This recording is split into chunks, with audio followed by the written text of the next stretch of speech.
Good morning everyone, welcome to Slapton Sands in South Devon. It's beautiful.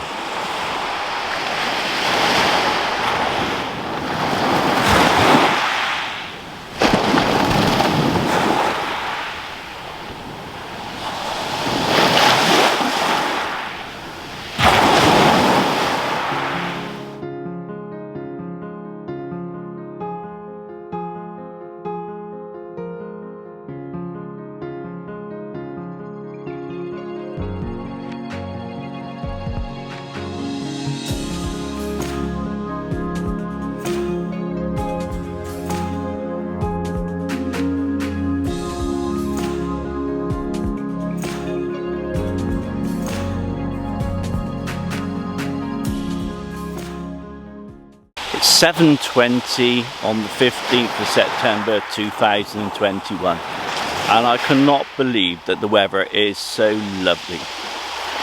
I feel truly blessed. I'm walking along the beach in my shorts.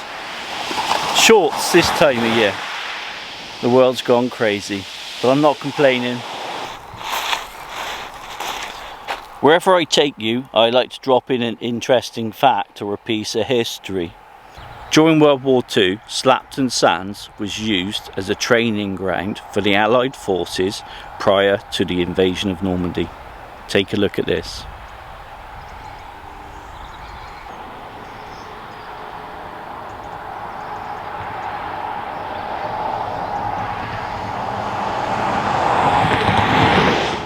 There's an interesting plaque here, and to give you a general gist, it was given by the United States Army to the people of this area to say thank you for evacuating their homes so that the military forces could do training in preparation for the invasion of Normandy in 1944.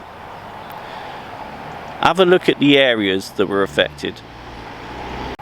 Can you imagine what it'd be like now if the local authorities asked you to go and leave your homes? They wouldn't have to worry about a war abroad, they'd have to worry about the riots at home.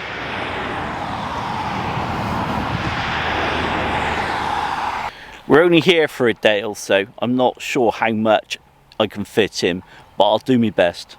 In case you were wondering about all the traffic noise, there's a road that runs all along the back of the beach, and even at this time of year it's quite busy. Well, it was until I started doing this little segment. Oh, I can hear one coming now. As we're only here for a day or so, what I thought I'd do is show you some of the kit that I've used in previous videos actually in action.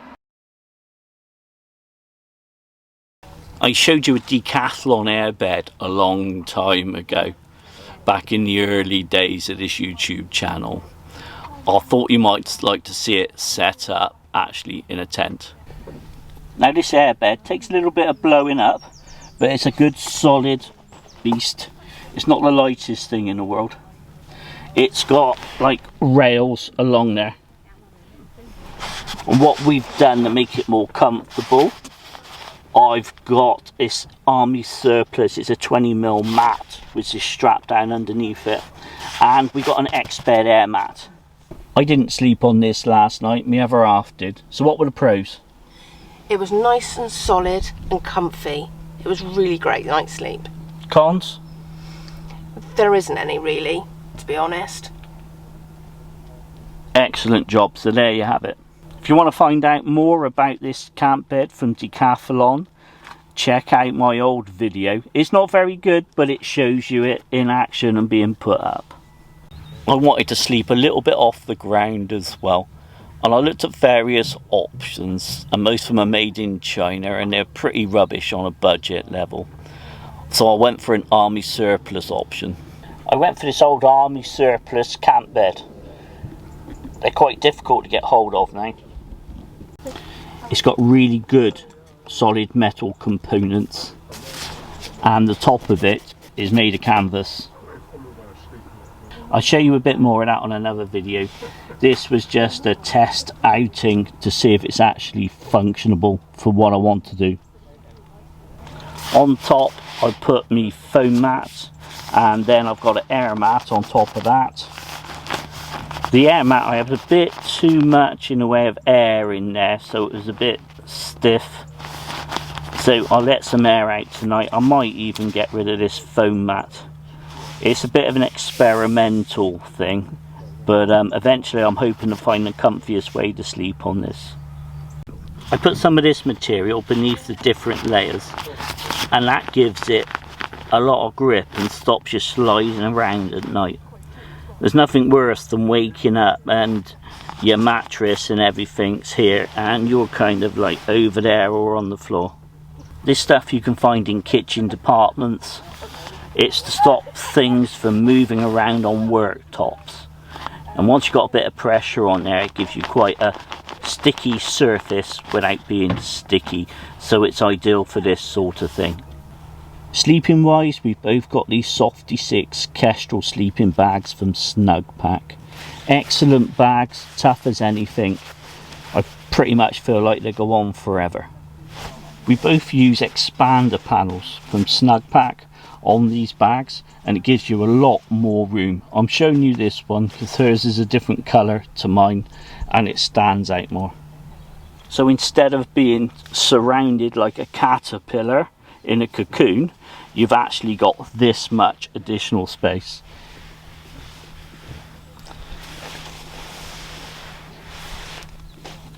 It makes the bag huge, and if you don't like being in a confined space, these are ideal add-ons. The tent we're in is a Berghouse Air 4. We've had it for 5 years. This is the first time we've put it up and used it. It's also the first tent we've ever owned that we didn't have to crawl into. As we were both coming out on this jolly, it kind of made sense to use it. Lighting wise, we've gone for a couple of these little Glo-Toobs that I had handy hanging up inside, and they give us enough ambient light to see around. And we've also been trying out the Obulb that I bought. On the low setting, it gives a nice, calm, soothing night light. As this video is all about kit, I thought I'd show you this as well. This is a power pack that I've bought off of Amazon. It's supposed to be 20,000 milliamps. It actually works quite well, but not good enough. What happens is when you're charging your phone, it will charge for a while and this will cut out for no apparent reason at all. So you have to keep going back, unplugging your phone and plugging it back in for it to continue the charge. So I'm a bit disappointed with this. It works, but it's a bit of a faff and a bit of a fiddle, and I wouldn't buy this sort of thing again. Another thing that's not been working as well as what I expected is this Gsi Kettle. There's nothing wrong with the kettle, but the way it sits on the Trangia, if you don't get it exactly right, it will topple. So what I've been doing is using this with the Trangia trivet, just to be on the safe side. The gas system set up like this is working perfectly. Another thing that's worked extremely well and I'm super pleased about is the Firebox set up with a 10-inch frying pan. As long as you keep this pan well lubricated with oil or fat, it works fantastically well. And with the addition of the deep Cowboy Plate as a lid, it's a really good setup. I can't stress it enough. It works fantastically well. You might remember I did a video on this Chutney Barrel a while ago. That works brilliantly well too. I've made a little tray to go on the top and it works fantastically. It's a storage area and also a table. Anyway, that's enough of that. It's time for breakfast.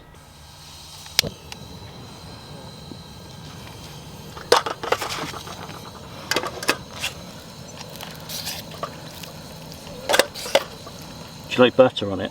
Yes, please. Because I got butter the rolls yet.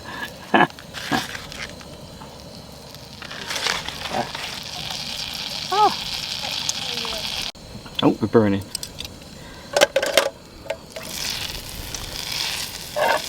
Rolled anything? Nah, you're all good. I can screw it up on my own.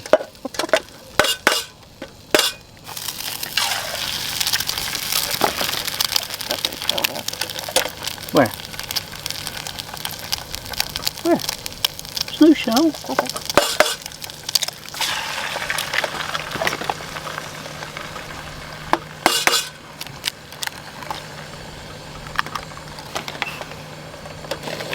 Scrambled eggs for the lady.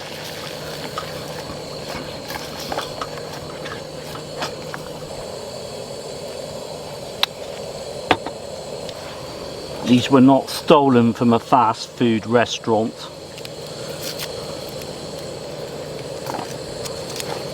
Or maybe they were.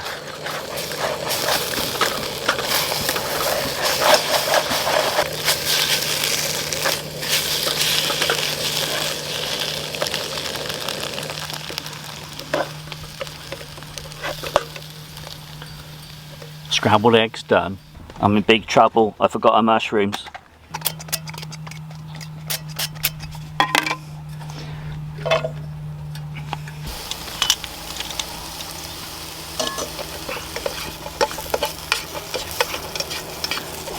Let's lube him up.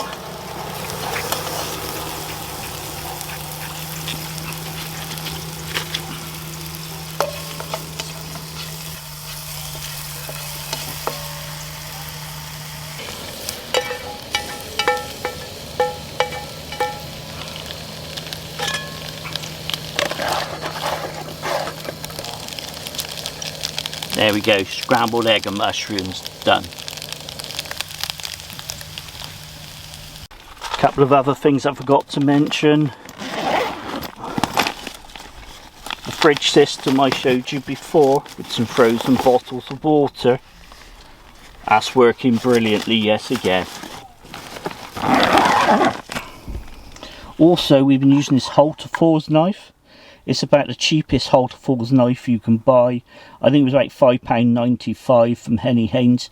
It's actually a great little camp knife. That's something to bear in mind if you're in the market for a cheap camp knife. It's really, really good for the money. Anyway, that's enough for me for now. I think my eggs are burning. I've got to see to them.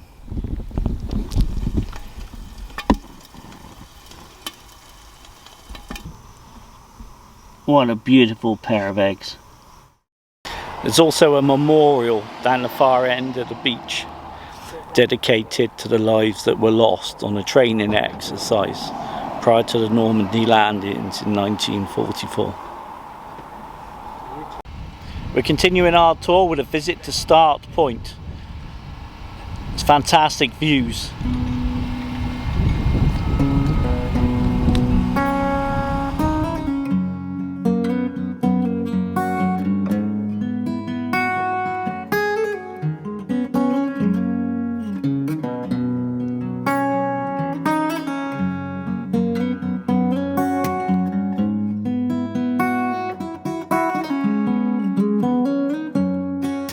It's absolutely spectacular here. We're off to a lighthouse somewhere down there. Join me. Well, we come all this way and then we've seen a sign we don't really want to see. Well, that's the end of this adventure. Thanks for coming along with me. I'll see you in the next one. InfoZhed out.